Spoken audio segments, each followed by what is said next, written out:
제가 봉독하겠습니다.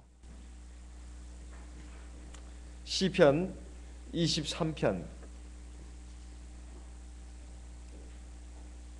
시편 23편 1절에서 6절까지 말씀을 읽겠습니다. 여호와는 나의 목자시니 내가 부족함이 없으리로다. 그가 나를 푸른 초장에 누이시며 쉴 만한 물가로 인도하시는도다. 내 영혼을 소생시키시고 자기 이름을 위하여 의의 길로 인도하시는도다.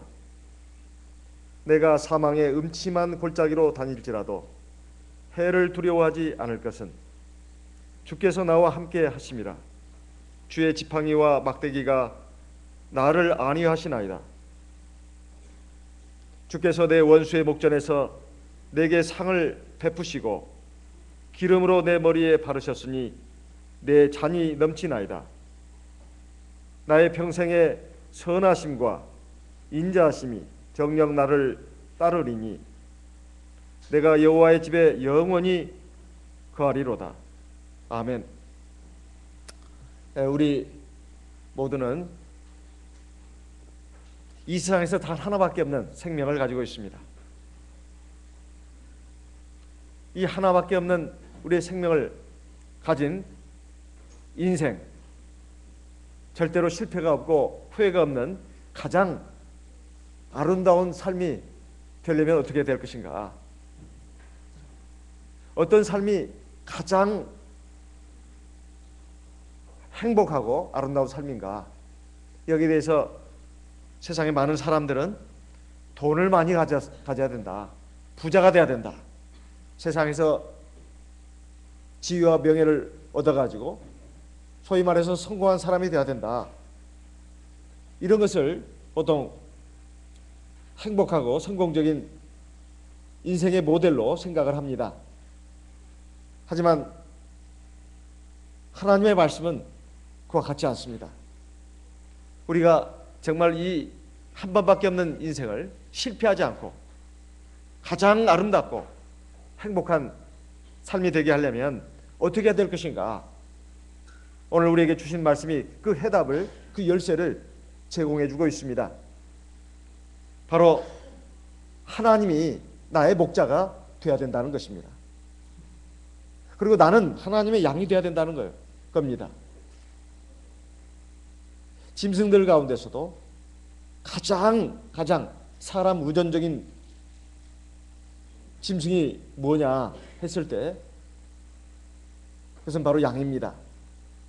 다른 짐승들, 예를 들면 사자라든가 호랑이,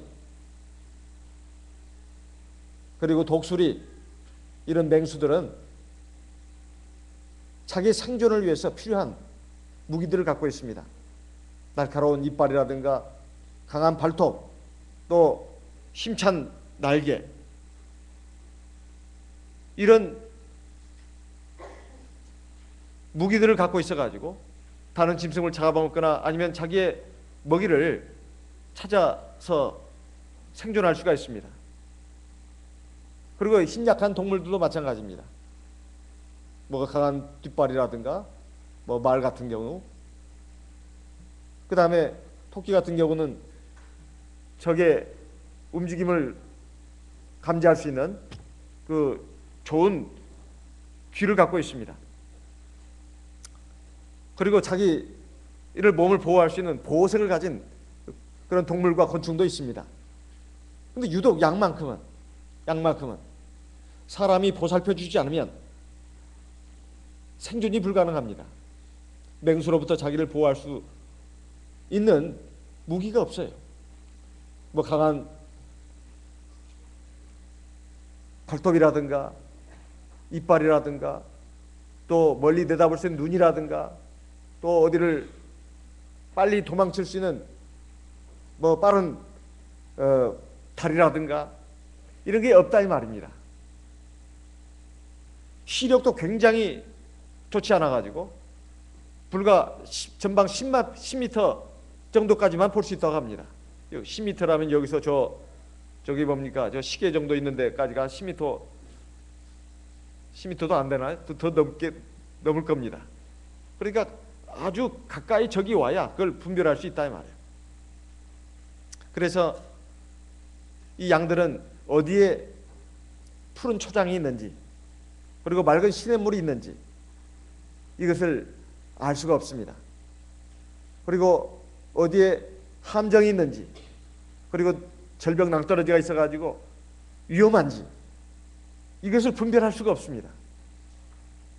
정말로 사람이 보살펴주지 않으면, 목자가 보살펴주지 않으면 생존이 불가능하고 생활이 불가능한 것이 바로 양입니다. 다윗은 나중에 왕이 되었습니다. 그러나 그 전에 직업은 목자였어요. 양들을 많이 쳐봤기 때문에 목자와 양의 관계를 누구보다도 잘 알고 있는 사람이 바로 다윗이었습니다. 자기의 일생을 뒤돌아볼 때 정말 하나님은 자기의 목자셨고 자기는 하나님의 양이었다는 겁니다. 그렇기 때문에 하나님께서 지금까지 자기를 살게 하시고 오늘의 자기를 만들어 주셨다는 거예요. 그리고 앞으로도 하나님이 자기의 목자가 되시고 자기는 하나님의 양이 될 때 생명을 누릴 수가 있고 평안을 누릴 수가 있고 안전을 누릴 수 있다는 겁니다. 사람이 추구하는 행복의 그 요소도 가만히 보면은 첫째는 생명, 먹고 사는 문제가 해결돼야 되지 않습니까? 그리고 안전해야 되지 않습니까? 그리고 평안해야 되지 않습니까? 평안이라고 하는 것은 기쁨과 즐거움이 주어지는 그것을 말합니다. 여기 다윗의 입을 통해서 주신 하나님의 말씀을 보면 다윗의 단순한 신앙 간증이 아닙니다. 하나님께서는 사람의 마음과 영혼을 감동시켜가지고 하나님의 말씀과 뜻을 전하는 겁니다. 다윗의 간증 기도시의 형식을 통해서 하나님이 우리에게 뭘 바라시고 원하시는가, 우리가 어떠한 믿음을 가지고 하나님 앞에 어떤 사람이 되어야 할 것인가, 이것을 깨우쳐주고 있는 것입니다. 여호와는 나의 목자시니 내가 부족함이 없으리로다. 하나님을 자기의 목자로 삼으라는 것입니다. 그런데 우리는 전에 어떤 사람들이었냐? 양이 아니었습니다. 호랑이, 사자, 곰, 뱀, 여우, 늑대, 이런 야생 짐승들이었다 이 말이에요. 자기의 가진 무기, 지혜, 능력, 자기 힘에 의존해 가지고 살아가는 이 야생 동물과 별반 차이가 없었습니다. 절대적으로 하나님 의존적인 그런 양이 아니었다 이 말이에요. 정말로 하나님이 어떤 분인가 하는 것을 안다면 우리는 하나님 앞에서 양이 되어야 합니다. 내게 있는 날카로운 이빨도 뽑아버리고, 그리고 강한 발톱도 뽑아버리고, 그리고 날카로운 눈매도 바꿔야 되고, 이렇게 해서 하나님 앞에 정말 순한 양이 됐을 때 하나님께서는 나에게 생명과 평안과 안전을 주시는 목자로서 우리를 이끌어 가십니다. 하나님은 우리에게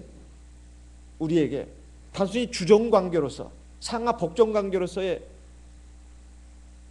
그러한 분으로 남아있지 않습니다. 양은 일상생활이 전반적으로 모두가 다 목자에게 의존하고 있습니다.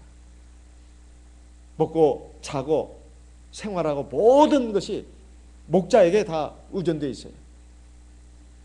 그의 안전도 목자가 책임져야 합니다. 그리고 평안함도 목자가 책임져야 합니다. 우리가 하나님을 다윗처럼 이렇게 목자로 생각하고 있습니까? 그리고 나는 정말 하나님의 목자가, 하나님의 양이라고 하는 그 생각으로 살고 있냐 하는 것입니다.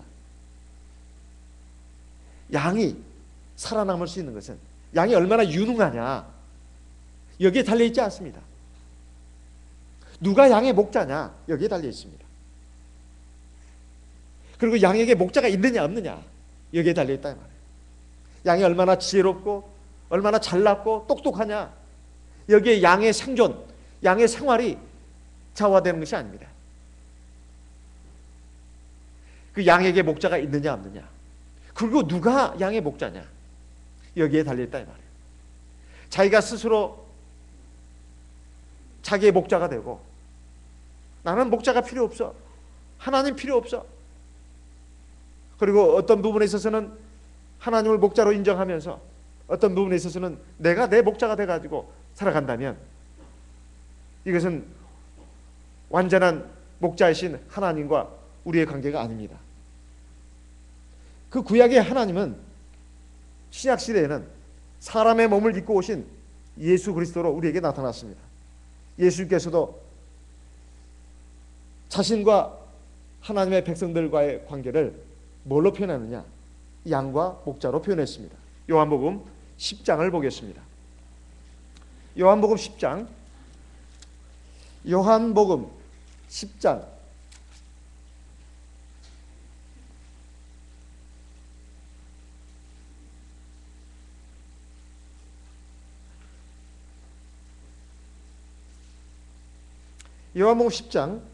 14절,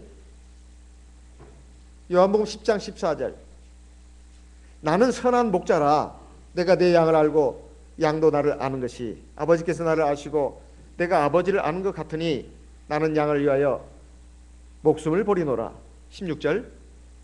또 이 우리에 들지 아니한 다른 양들이 내게 있어 내가 인도하여야 할 터이니 저희도 내 음성을 듣고 한 무리가 되어 한 목자에게 있으리라. 요한복음 10장 1절에서부터 쭉 이어지는 말씀은 예수님이 바로 양의 문이고, 그리고 선한 목자라고 말씀하고 있습니다. 그리고 아직 우리에 들지 않은 양들도 있다, 그렇게 말씀하시면서 9절에는 이렇게 말씀하고 있습니다. 요한복음 10장 9절 10절, 요한복음 10장 9절 10절 같이 읽겠습니다. 내가 문이니 누구든지 나로 말미암아 들어가면 구원을 얻고 또는 들어가며 나오며 꼴을 얻으리라. 10절. 도적이 오는 것은 도적질하고 죽이고 멸망시키려는 것뿐이요 내가 온 것은 양으로 생명을 얻게 하고 더 풍성히 얻게 하려는 것이라. 여기에 주님은 우리에게 선한 목자이시면서 양의 문이라 이렇게 되어 있습니다. 이 주님이 문이라는 겁니다. 그 문을 통해서 들어가게 되면 구원을 얻는다. 첫째는 구원을 얻는다, 생명을 얻는다는 것입니다. 그리고 들어가고 나오면서 꼴을 얻는다. 그 예수님이 문인데 그 문을 들어갔다 나왔다 하면서 꼴을 얻는다는 거예요. 꼴이 뭘까요? 꼴이라고 하는 것은 양들이 먹고 사는 그 식량을 말합니다. 식량을 말해요. 첫째는 생명의 양식을 주십니다. 영의 양식, 하나님의 말씀. 두 번째는 우리 육의 양식을 주신다는 것입니다. 육의 양식을 준다는 거예요. 인간이라고 하는 것이 영혼만 가지고 있는 것이 인간이 아니라 육체도 갖고 있습니다. 육체만 가지고 있는 것이 아니라 영혼도 갖고 있다 이 말이에요. 마태복음 4장 4절인가 보게 되면 예수님께서 광야에서 마귀의 힘을 물리치시면서 사람이 떡으로만 살 것이 아니요 하나님의 입에서 나오는 모든 말씀으로 살 것이라. 우리 인간이 진정한 생명, 영원한 생명을 얻기 위해서는 우리 영혼이 먼저 살아야 합니다. 그것은 바로 하나님의 말씀입니다. 그 하나님의 말씀이 양식으로 주어진다 이거예요. 그리고 마태복음 6장에 보게 되면 너희는 무엇을 먹을까, 무엇을 마실까, 무엇을 입을까 염려하지 마라. 공중에 나는 새를 봐라, 들에 핀 백합화를 봐라. 하나님이 다 먹이시고 기르시고 입히시는 것이 아니냐. 하물며 너희일까 보냐. 너희는 먼저 하나님의 나라와 의를 구해라. 그리하면 이 모든 것을 너희에게 더하실 것이다. 이 모든 것이라고 하는 것은 우리가 육신을 가지고 이 세상을 살아가는데 필요한 그 식량, 또 부수적인 것들, 이걸 다 말합니다. 이것을 주시겠다는 겁니다. 그러니까 하나님께서 우리의 생명, 우리의 생활을 책임져 주시겠다는 뜻입니다. 그리고 우리에게 안전을 주시겠다는 거예요. 시편 23편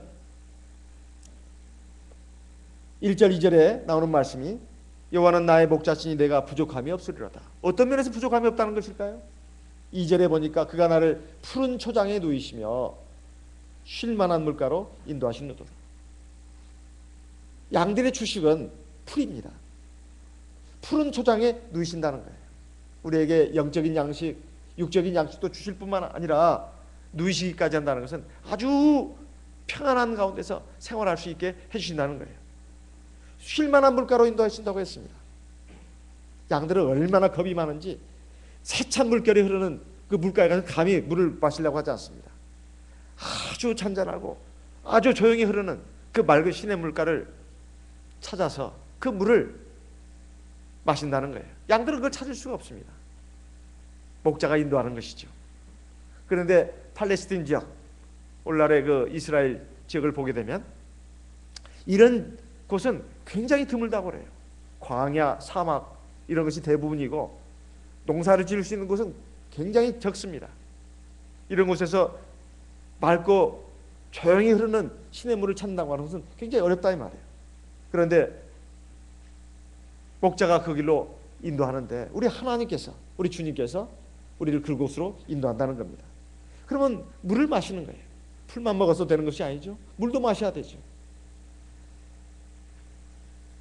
그리고 거기에서 쉴 만한 물가라고 되어 있습니다. 이것은 평안한 삶을 주시겠다는 겁니다. 우리 주님께서 말씀하지 않았습니까? 누구든지 목마르거든 내게로 오라. 누구든지 나를 믿는 자는 그 배에서 솟아나는 생수의 강이 될 것이다. 이렇게 말씀했습니다. 요한복음 7장 말씀을 보겠습니다. 요한복음 7장 37절 38절 요한복음 7장 37절 38절 명절 끝날 곧 큰 날에 예수께서 서서 외쳐 가라사대 누구든지 목마르거든 내게로 와서 마시라. 38절 같이 읽겠습니다. 나를 믿는 자는 성경에 이른 것 같이 그 배에서 생수의 강이 흘러나리라 하시니 39절 이는 그를 믿는 자의 받을 성령을 가리켜 말씀하신 것이라. 우리에게 생명수를 주시겠다 이렇게 말씀하고 있습니다. 그 첫 번째 의미는 바로 우리에게 성령을 주시겠다는 것입니다. 뿐만 아니라 하나님의 생명의 말씀, 영의 양식을 공급받고 그리고 육적인 양식도 공급받고 그리고 우리에게 하나님의 영을 주셔가지고 생명수가 우리 배에서 흘러나가게 하고 그 물을 늘 먹고 마심으로써 만족을 누린다는 것입니다. 우리가 받은 생명수 하나님의 영을 의지해서 기도하게 되면 하나님께서 우리 마음속에 여러 가지 걱정, 근심 이런 것도 하나님이 그걸 다 들어주시고 맡아주십니다. 그리고 내가 너 기도를 듣고 있다. 너 기도를 들어주면 아무 걱정하지 마라. 그리고 우리가 죄를 져서 부족하고 잘못했을 때 마음이 무거울 때 하나님 앞에 기도하게 되면 하나님께서 우리의 기도를 들으시고 우리의 죄를 사해 주십니다. 그리고 우리에게 힘을 주십니다. 그리고 현재 생활이 너무나 불안하고 앞날에 대해서 걱정, 근심이 있을 때 우리가 그것을 놓고 하나님께 기도하게 되면 하나님께서 우리의 마음을 붙들어 주십니다. 걱정하지 마라. 내가 너의 그 모든 것을 다 알고 있고 그리고 책임져 준다. 걱정하지 마라. 너는 지금 나를 의지하고 있구나. 너의 나를 의지하는 그 믿음으로 인해서 내가 너를 책임져 주마. 이렇게 하나님께서는 영으로 거룩한 기운으로 내 연약한 마음, 내 불안한 마음, 내 흔들리는 그 마음과 생각을, 감정을 붙들어 준다 이 말이에요. 성령이 충만해 줍니다. 마음속에 알 수 없는 그런 그 기쁨과 힘이 나온다 이 말이에요. 근데 가끔씩 그냥 식사 기도할 때나 잠깐 기도하고 늘 세상 사는 일이 복잡하고 바쁘니까 이 하나님을 의지하는 것은 굉장히 적습니다. 기도도 간단간단해요. 뭐가 그렇게 바쁜지. 뭘 바쁩니다. 바쁘다면 더욱더 무릎을 꿇어야 된다 이 말이에요. 사실 기도 시간을 더 많이 확보를 해야 합니다. 그래야 바쁜 일이 바쁘지 않게 돼요. 그리고 바쁜 일들도 굉장히 신속하게 효율적으로, 능률적으로 하나님께서 처리하게 해주십니다. 그리고 성과가 있게 해주신다 이 말이에요. 중요한 건 그거 아니겠어요? 바쁜 것이 문제가 아닙니다. 분주한 것이 문제가 아니다 이 말이에요. 걱정 의심에 휩싸여가지고 막 헤매는 것이 문제가 아닙니다. 문제는 전능하신 하나님이 함께 하시고 그를 올바르게 풀어주시고 그리고 정말로 뛰어난 성과가 나도록 해주셨지 않냐 이 말이에요. 하나님을 삶의 주인으로 주관자로 인정하지 않으면 기도하지 않습니다. 기도를 해도 형식적으로만 기도한다 이 말이에요.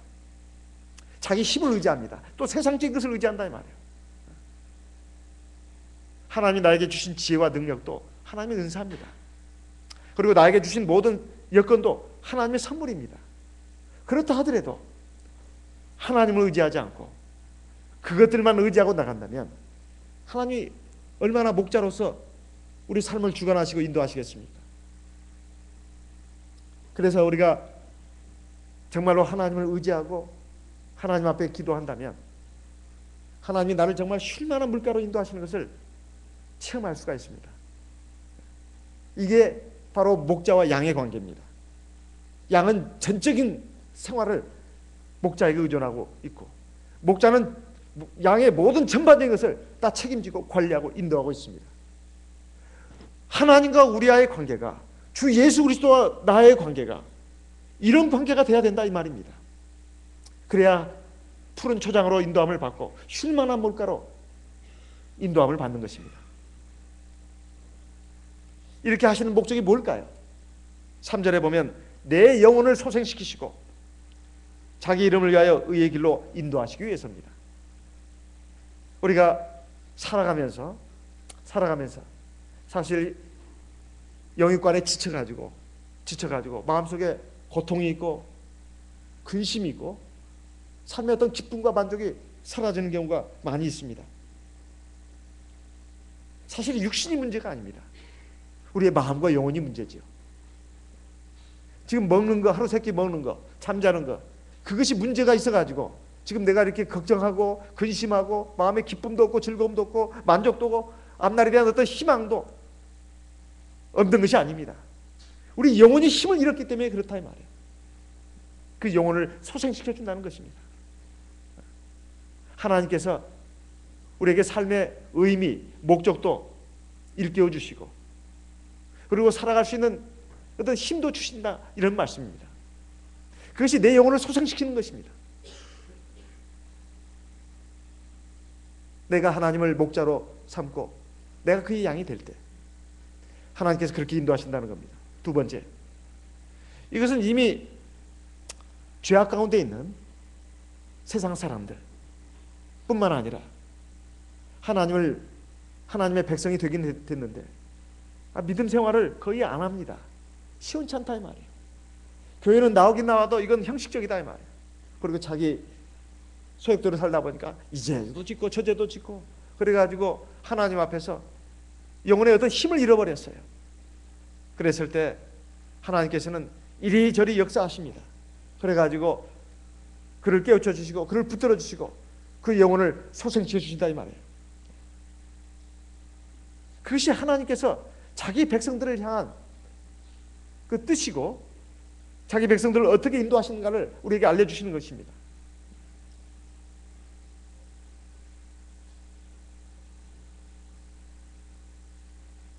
그래서 하나님께서는 우리의 영혼을 소생시키기 위해서 푸른 초장으로 쉴만한 물가로 인도하십니다. 그런데 우리는 이 부분에 대해서 정말로 관심을 갖고 생각하고 있는가 하는 것입니다. 자기 이름을 위해서 하나님께서는 의의 길로 인도하신다고 되어 있습니다. 의의 길, 우리 영혼을 소생시킬 뿐만 아니라 의의 길로 인도하신다는 거예요. 의의 길은 뭘까요? 하나님과의 말씀과 뜻대로 사는 삶을 길을 말합니다. 그 의의 길로 우리를 인도하신다는 거예요. 하나님의 말씀과 뜻을 따라서 사는 길. 그래서 결국 궁극적인 목적지는 하나님 나라입니다. 그런데 그것이 하나님의 우리를 향한 뜻이고 목적이지만 우리가 그렇게 하나님의 말씀 같아서 잘 순종을 하느냐? 순종을 잘 하지 않습니다. 순종을 잘 하지 않아요. 그래서 그건 우리의 불완전함이고 우리의 연약함 때문에 그랬습니다. 자기 고집이 있고 다 주관이 있다 이 말이에요. 사실 짐승들 가운데서 양이 제일 약한 짐승이라고 아까 말씀드렸습니다. 철저하게 사람 의존적인 짐승이 양이라고 했습니다.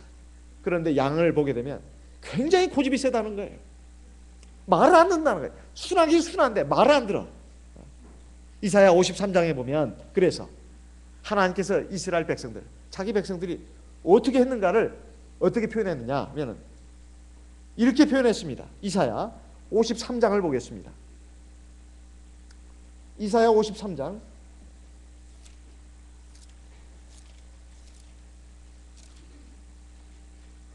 6절 같이 읽어보겠습니다. 이사야 53장 6절 같이 보겠습니다. 우리는 다 양 같아서 그릇 행하여 각기 제 길로 갔거늘 여호와께서는 우리 무리의 죄악을 그에게 담당시켰다. 양이 참 순한 것 같은데도 말을 안 들어. 어찌 자기 주관이 강하고 자기 고집이 센지. 저나 우리 대방교회 성도님들 각자 한번 생각해 봅시다. 나는 그런 고집 없어요. 나는 말 잘 들어요. 나는 하나님 말씀이라면 그냥 껍벅하고 넘어집니다. 무슨 말씀이든지 오면은 아멘 하고 순종합니다. 그러면 한번 자신 있게 한번 뭐 그렇게 말할 수 있을 겁니다.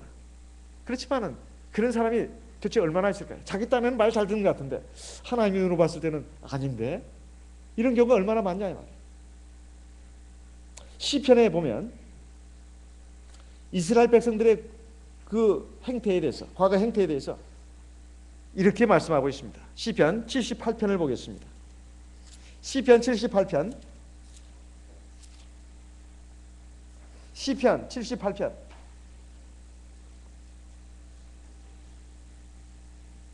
10절 11절 같이 한번 읽어보겠습니다. 시편 78편 10절 11절 저희가 하나님의 언약을 지키지 아니하고 그 율법 준행하기를 거절하며 11절 여호와의 행하신 것과 저에게 보이신 기사를 잊었도다. 그 다음에 32절 33절도 같이 보겠습니다. 32절 33절 그럴지라도 저희가 오히려 범죄하여 그의 기사를 믿지 아니했으므로 하나님이 저희 날을 헛되이 보내게 하시며 저희 해를 두렵게 지내게 하셨도다. 그 다음 36절 37절도 같이 읽어보겠습니다. 그러나 저희가 입으로 그에게 아첨하며 자기 혀로 그에게 거짓을 말하였으니 이는 하나님께 향하는 저희 마음에 정함이 없으며 그의 언약에 성실지 아니하셨음이로다. 38절 오직 하나님은 자비하심으로 죄악을 사하사 멸하지 아니하시고 그 진노를 여러 번 돌이키시며 그 분을 다 바라지 아니하셨으니 저희는 육체뿐이라 가고 다시 오지 못하는 바람임을 기억하셨음이로다. 여기만 그런 게 아닙니다. 시편 103편에도 보게 되면, 시편 106편에도 보면 그 전반적인 내용이 그렇습니다. 시편 106편, 시편 107편도 그렇습니다. 시편뿐만이 아니라 성경 곳곳에 이스라엘 백성들 다 하나님이 양으로 택하셨고 인도하시는 목자로서 하나님이 그들을 주관하셨는데, 이스라엘 백성들은 도무지 이 순한 양들이 아니었다 이 말이에요. 말 잘 듣지 않는 고집 센 양들이었습니다. 그래서 성경에서는 목이 곧은 백성이라 이렇게까지 말을 한 것입니다. 근데 하나님께서는 아무리 그들에게 생명을 주시고 참된 행복을 주시고 평안을 주시려고 그들을 불러내셨다 하더라도 이 백성들이 말을 듣질 않아요. 그래서 하나님께서는 그런 양들을 어떻게 하시느냐, 때때로 사망의 음침한 골짜기로 다니게 합니다. 사망이라고 하는 것은 인간이 가장 두려워하고 가장 무서워하는 것입니다. 골짜기도 그냥 골짜기가 아니에요. 사망의 골짜기입니다. 사망의 골짜기. 그걸 다니게 한다는 거예요. 그러니 얼마나 무섭습니까? 그냥 위험한 정도가 아니에요. 조금 어려운 정도, 힘든 그런 골짜기가 아니라 사망의 골짜기다 이 말이에요. 무시무시한 골짜기예요. 이거 죽을 것 같은 골짜기다 이 말이에요. 제가 10년 전에 대방교회 와서 부임을 했었습니다. 그때 우리 어떤 형제가 저한테 이런 간증을 했어요. 자기가 회사 생활할 때 그때는 교회는 가끔씩 나왔다고 합니다. 가끔씩. 바쁘니까. 직장생활 너무 바쁘니까 교회 나갈 시간이 너무 없었다고 말을 해요. 근데 정직하게 말한다면 자기가 믿음이 부족했다는 것입니다. 어느 날 직장 근무를 마치고 회식을 갔는데 아마 서울 근교 어디로 갔던 모양입니다. 회식을 마치고 이제 돌아오는데 저녁이 이제 되었습니다. 그래가지고 뭐 회식 자리니까 뭐 배부르게 기름진 음식도 먹고 막 술도 한두 잔씩 했겠죠. 그래서 이제 그 동료 어떤 차에 승용차에 타고 오는데 앞에 운전했던 그 동료가 운전을 어떻게 잘못했는지 그냥 그 호수로 그냥 떨어졌어요. 차가 막 그 굴러가지고 이제 그 호수로 떨어졌습니다. 떨어지면서 그 충격에 의해서 운전기사를 했던 동료는 그 자리에서 이제 즉사를 했고 그 옆에 조수석에 있었던 동료도 죽었습니다. 그 뒷자리에 우리 형제하고 그 다음에 서울대 상대를 나와가지고 같은 그 직장을 다니고 있던 동료는 목뼈를 다쳤대요.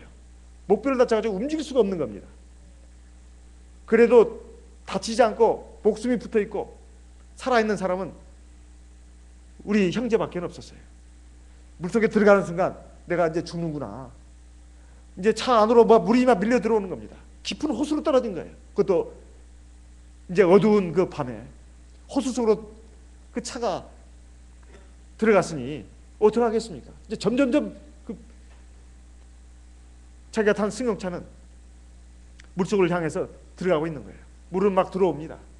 물속에 들어가게 되면 문을 열려도 열어지지 않습니다. 물의 압력 때문에. 우리 형제는 이제 내가 죽는구나 이렇게 생각했다는 거예요. 그러니까 말로 다 할 수 없는 그 막 두려움이 온다는 거예요. 그때서야 하나님이 생각났다는 겁니다. 하나님. 문을 열려고 해도 열어지지 않는 거예요. 그래서 너무나 숨이 막히면서 그러면서 어렸을 때부터 태어나면서부터 지금까지 살아온 모든 것들이 한순간에 영화처럼 한 편의 영화처럼 쫙 펼쳐지더라는 거예요. 이제 내가 여기서 죽는구나.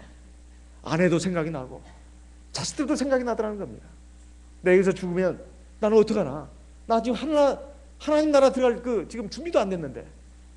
그래서 막 두려움과 그 공포가 걱정이 죽음에 대한 두려움보다도 죽은 뒤에 내가 어떻게 될 것인가. 내가 과연 하나님 나라 갈 수 있을 것인가. 막 그 두려움과 걱정이 밀려오면서 하나님 앞에 자기도 모르게 막 그 기도했다는 겁니다. 하나님, 제가 잘못했습니다. 저의 죄를 용서하시고 저를 살려주십시오. 저를 살려주십시오. 기도밖에는 나오지 않더라는 거예요. 하나님 앞에. 하나님이 생각나면서. 사람이 죽기 직전에는 꼭 공통적인 현상이 있습니다. 태어나면서부터 지금까지 살아온 일생들이 한 편의 영화처럼 파노라마처럼 쫙 펼쳐진다는 거예요. 그래가지고 이 기도를 하고 문을 열어보니까 문이 열리더라는 거예요.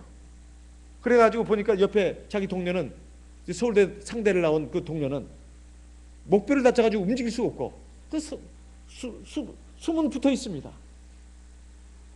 근데 어떻게 자기는 그 동료는 움직일 수가 없으니까 빠져나갈 수가 없는 거예요. 그래서 이 친구라도 앞에 두 사람은 죽었습니다. 호수 안에서 지금 밑에서 지금 벌어지는 일입니다. 자동차 안에서. 이 동료를 어떻게든 살려야 되겠다. 해가지고 이제 붙들고 나오려고 하는데 문 열어놨던 그 문이 그냥 꽝 하고 닫히는 거예요. 아이고. 그래서 다시 한번 또 이제 하나님 앞에 기도하고 문을 여니까 열어지더라는 거예요. 참 이게 하나님의 역사입니다. 그분도 그렇게 얘기했습니다. 하나님의 역사라고. 문이 처음에는 안 열렸다는 거예요. 아무래도 안 열렸다는 겁니다. 그러니까 하나님께 기도하고 여니까 열어지더라는 거예요. 근데 또 닫힌 겁니다. 물의 압력에 의해서. 그래서 또 하나님께 기도하고 문을 열고 그때는 이제 발을 걷다가 이렇게 문에다가 이렇게 걸치고 그리고는 동료를 끌어안고는 이제 막 끌어냈다는 거예요. 끌어내고는 빠져나와가지고 헤엄쳐가지고 물 위로 떠올라가지고 살아났다는 것입니다. 그래가지고 참 기적적으로 하나님의 은혜로 살아났다는 거예요. 그때 자기 그 부인 되는 자매님이 어쨌든 거의 매일같이 기도를 하고 있었답니다. 특히 그날따라 자기 부인 된 자매도 굉장히 불안했다는 거예요. 그래서 자기 남편을 위해서 기도하고 있었다는 겁니다. 하나님께서 살려주셨다고. 그 부인 되는 자매도 그렇게 말했습니다. 그리고 형제도 그렇게 말했어요. 10년 전에 이 대방교회 영은의 그때 강사로 대만의 이명기 목자님이 오셨습니다. 지금 이제 연총회장이 되신 분인데요. 그분이 여기에 와서 저한테 이런 말을 했었어요. 영은의 강사를 하면서 대방교회 성도들은 참 찬송을 많이 부른다. 그리고 참 착하다고 좋은 분들이라. 근데 왜 이렇게 기도가 없냐고 그러더라고요. 기도 시간은 너무 없다는 거예요. 기도 시간이. 기도를 잘 안 하는 것 같다고. 저는 얼굴이 화끈거렸습니다. 정말로 부끄러웠어요. 꼭 그분들만이 아니라 저를 향해서도 말하는 것 같았어요. 우리에게 있는 성령은 하나님의 영입니다. 우리는 하나님의 영만 모셔놓고만 있지 사실 기도를 잘 안 한다 이 말이에요. 해도 찔끔합니다. 그러니까 다 자기 생각, 자기 주관으로 신앙의 집을 지어간다 이 말이에요. 하나님의 말씀이 아닙니다. 자기 생각이에요. 하나님의 말씀은 늘 근성으로 듣습니다. 하나님의 말씀을 많이 듣는 것이 첫째입니다. 두 번째는 하나님의 말씀이 내 피가 되고 살이 되고 내 영혼이 돼야 된다 이 말이에요. 그러려면 성령의 기도가 필수적입니다. 그것도 잠깐 기도해서 되는 게 아니에요. 많이 기도해야 합니다. 그리고 기도하는 것이 처음에는 힘들지만은 갈수록 힘이 안 들어요. 갈수록 힘이 나는 것이 신비하게도 기도입니다. 성령의 기도예요. 그리고 하나님의 백성으로, 하나님의 양으로, 영에 속한 사람으로 변화되게 하는 것이 성령의 기도입니다. 성령의 기도를 적게 하고 드물게 하면 영에 속한 사람이 아니라 육에 속한 사람으로 살아가는 거예요. 명찰만 하나님의 백성이에요. 명찰만 하나님의 양입니다. 속은 세상 사람이다 이 말이에요. 육에 속한 사람이다 이 말입니다. 그래서 영의 기도를 많이 해야 합니다. 그래 영에 속한 사람이 되는 거예요. 우리 형제는 그런 간증을 했습니다. 그 영혼의 강사로 오신 이명기 목자님 식사 접대를 하면서 그런 간증을 하더라고요. 제가 굉장히 참 은혜를 받았습니다. 그래서 제가 그 형제에게 말했습니다. 그것은 하나님께서 당신에게 주신 큰 은혜입니다. 그리고 기회입니다. 회개하라고, 돌이키라고. 당신은 지금 사방의 음침한 골짜기를 지나간 거라고. 하지만 하나님께서 지켜주신 거라고. 다시 기회를 주신 거라고. 세상 일이 아무리 바쁘더라도, 육신의 일이 아무리 복잡하고 힘들더라도 생명의 주, 우리 참 하나님, 우리 주 예수 그리스도를 믿고 의지하는 것, 그 신앙생활을 하는 것이 첫 번째라고. 그걸 제가 강조했습니다. 그러니까 알겠다고. 오늘 식사 접대해 주셔서 정말 감사하다고. 하지만 내가 오늘 이 간증을 들은 것이 얼마나 큰 은혜인지 모르겠다고. 그리고 근데 그분도 그 간증을 한 것이 영혼의 기간 동안에 또는 예배 시간에 안식일에 그 당시에는 제가 예배 시간에 하나님의 살아있는 역사 간증을 많이 했었습니다. 그 간증을 들었던 거예요. 듣고 자기도 하나님께 받은 은혜가 있다고 하면서 그 간증을 한 거예요. 그래서 오늘 식사 접대하는 것도 참 감사하지만은 제가 정말로 부탁하고 싶은 것은 믿음 생활 좀 성실하게 잘 하시라고. 내가 그 얘기를 간곡히 들었습니다. 주의 종이니까 당연히 그 얘기 해야 되잖아요. 그래서 그분이 알겠다고 했습니다. 그분과 그분 자매님은 우리 교회 성도님이십니다. 그리고 그 자녀들도 우리 교회를 나오고 있습니다. 서로 나오고 있어요. 지금 성실하게 신앙생활을 하고 있는지 어쩐지는 제가 잘 모르겠습니다. 어쨌든 중요한 거, 하나님이 나의 목자시라고 보는 거, 나는 그의 양이라고 하는 거. 하나님은 내 영혼을 소생시키시고 의의 길로 인도하셔가지고 영원한 생명의 나라로 인도하기 위해서 나를 푸른 초장과 쉴만한 물가로 인도하시는데, 우리가 얼마나 고집이 세고 어리석은 양들인지 말을 잘 안 듣는다 이 말이에요. 그래서 때때로 우리를 사망의 음침한 골짜기로 가게 한다는 겁니다. 꼭 교회 생활 열심히 한다고 해서 우리가 순한 양이라고 볼 수는 없습니다. 고집센 양들도 적지 않아요. 대방교는 그러지 않는다고 생각합니다. 지금까지 쭉 교회 제가 20년간 하나님의 일을 하면서 보면은 교회는 나오긴 나오는데 예배 시간은 초라요. 초라. 그러니까 눈만 뜨면 다 자기 생각만 하는 거예요. 고집이 어찌 센지. 그렇지만 그걸 어떻게 할 수도 없습니다. 또 삐쳐가지고 교회 안 나오면 또 어떡합니까? 그러면 나중에 자기가 잘못한 거 생각을 하고 목자 탓을 한다 이 말이에요. 목자가 자기를 안 맞춰줬다는 거죠. 그러니 말도 어떻게 잘 못하겠어요. 일반적으로 하나님 말씀을 증거하는 가운데 그가 깨우침 받도록 이렇게 인도하는 수밖에 없습니다. 개인적인 권면도 잘해야 되지. 이 고집센 양, 아주 성질이 사나운 양은 보면은 그냥 하면서 왜 나의 자존심을 상하게 하냐고 또 이런단 말이죠. 나를 기분 나쁘게 했다는 거죠. 이러니 뭐 이렇게 어떻게 해볼 수도 없어요. 이것은 참 본인을 위해서 굉장히 불행한 일입니다.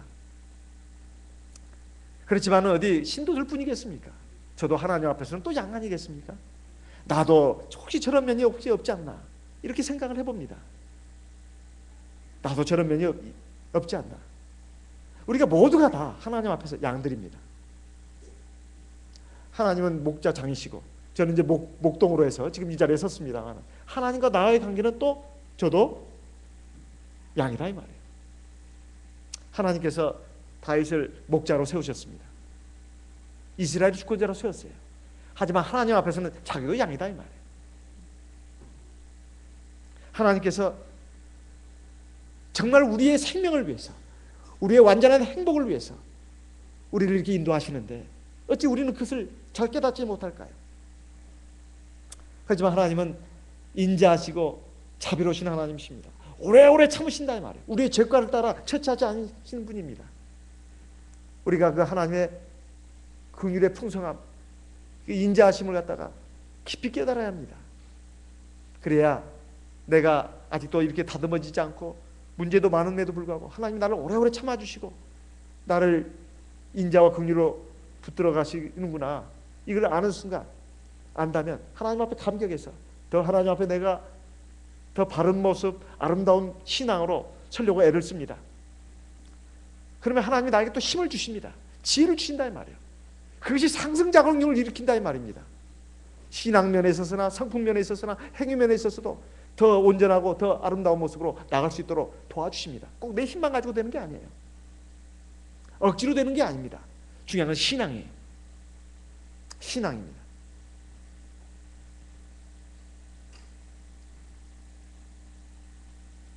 우리가 정말로 하나님이 주시는 가장 중요한 생명, 영적인 은혜, 그리고 내 삶을 하나님께서 붙들어 주시고 지켜주시는 것, 가장 안전하고 평안하고 기쁨과 즐거움이 넘치는 그런 곳으로 인도하시는 그 하나님의 손길을 우리가 안다면 가장 중요한 것이 뭔가 이것에 눈을 떼야 합니다. 그런데 그 눈을 잘 못 뜬다 이 말이에요. 때로 우리 영적인 침체에 빠집니다. 그 원인이 뭐냐 이 말이에요. 가장 흔한 이유는 하나님의 말씀을 듣지 못하기 때문에 그렇습니다. 두 번째 이유는 영의 기도가 적기 때문에 그래요. 그러면 하나님의 말씀도 잘 듣지 못하고 은혜를 받지 못하고 힘을 받지 못하면 육체적으로 지칠 때 영도 지칩니다. 마음도 지친다 이 말이에요. 아무리 힘이 좋은 정사로도 잘 먹지 않으면 그리고 배고픈 상태에서 일을 계속하다 보면 지쳐서 쓰러지게 되어 있습니다. 오늘날 많은 성도들이 영적인 침체에 빠져있는 그 이유는 하나님의 말씀입니다. 말씀 그 자체. 세상적인 얘기가 아니에요. 하나님의 말씀 그 자체. 이것을 은혜와 진리의 말씀을 충분히 먹지 않기 때문에 그렇습니다. 교회 봉사는 많이 할 수도 있습니다. 하지만 결과적으로 영적인 침체에 빠진다 이 말이에요. 그래서 봉사를 많이 하는 게 중요한 게 아니에요. 저는 어느 교회를 가든지 꼭 이 말합니다. 아동반 교사든 또는 교회 어떤 봉사든 간에 그 열심히 일하는 사람을 저는 기뻐하지 않습니다. 그것만 열심히 일하는 사람 좋아하지 않아요. 그런데 예배 시간 좋다 이 말이에요. 예배 시간 참석도 안 해요. 자기 일할 때 있으면 막 열심히 옵니다. 아동반 반사 때는 열심히 와서 막 가르치고 근데 예배는 오지도 않아요. 그거 도대체 누구를 위한 봉사인지 모르겠어요. 다 자기 성취감을 위해서 하는 거 아니냐 이 말이에요. 주를 위한 봉사냐 이 말이에요. 다 자기 이름 내고 얼굴 내려고 또 남들이 인정받으려고 하는 것이 아니냐 이 말이에요. 그게 어찌 하나님의 일이냐 이 말이에요. 하나님 앞에 정말 예배 드려야 할 것 예배는 드리지도 않고 봉사는 열심히 한다 이 말이에요. 이거 착각입니다. 차라리 봉사를 하지 않더라도 예배를 열심히 참석한 사람이 하나님 기뻐하십니다. 봉사라고 하는 것은 하나님께 받은 은혜, 그걸 바탕으로 해서 봉사를 해야 그게 참 봉사가 되는 겁니다. 봉사가 필요 없다는 말이 아니에요. 봉사는 필요합니다. 그거 귀하고 아름다운 거예요. 하지만 신앙생활 제대로 하지 않는 상태에서 봉사만 열심히 하면 그건 굉장히 위험하게 됩니다. 나중에 자기도 불행하게 되고 교회도 불행하게 돼요. 봉사가 첫째가 아니에요. 내가 하나님 앞에 가서 믿음으로 신령과 진정으로 예배드리는 예배자가 돼야 된다 이 말이에요. 그래야 내 영혼이 사는 겁니다. 영혼이 사는 거예요. 누가복음 10장에 보면 이런 말씀이 있습니다. 굉장히 중요한 말씀이죠. 누가복음 10장 38절. 누가복음 10장 38절. 누가복음 10장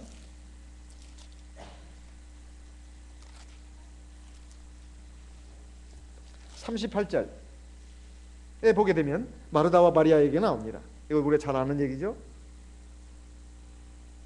마리아는 예수님의 발 앞에 앉아가지고 말씀을 듣는 것에 막 굉장히 치중했습니다. 이걸 오해하지 마세요. 아, 그러니까 봉사하지 말고 하나님 말씀만 들어라 된다. 교회 봉사는 필요 없다. 그 말씀을 지금 하려는 게 아닙니다. 마리아가 그 신앙의 주안점을 갖다가 하나님 말씀 듣는 데다가 초점을 맞췄다는 겁니다. 그러니까 마르다는 굉장히 막 바쁘고 분주했어요. 화가 났습니다. 너 말씀 듣는 것도 좋지만은 밥을 먹어야 할 거 아니야? 밥을 먹어야 할 거 아니야? 밥 먹는 거 없으면 말씀 듣는 게 뭐 의미가 있어?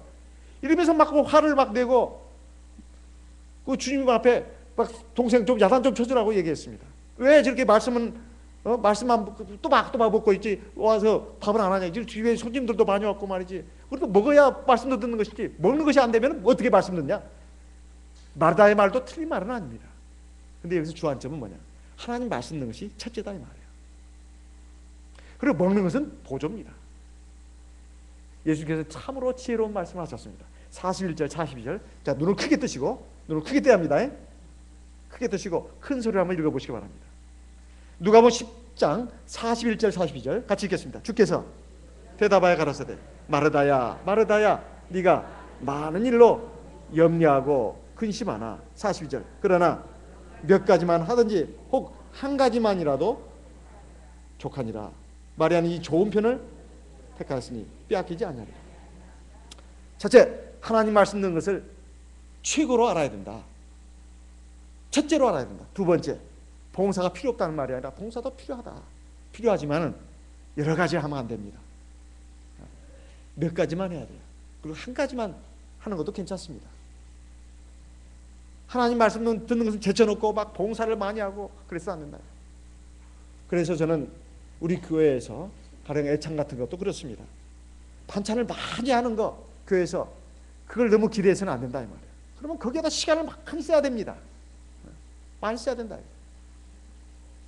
일주일에 우리가 교회에 와서 한번 교회에 와서 점심 애찬하는 것은 안식일 오후 예배 드리고 그걸 부족하니 오전 예배 드리고 부족하니까 오후 예배도 드려야 된다.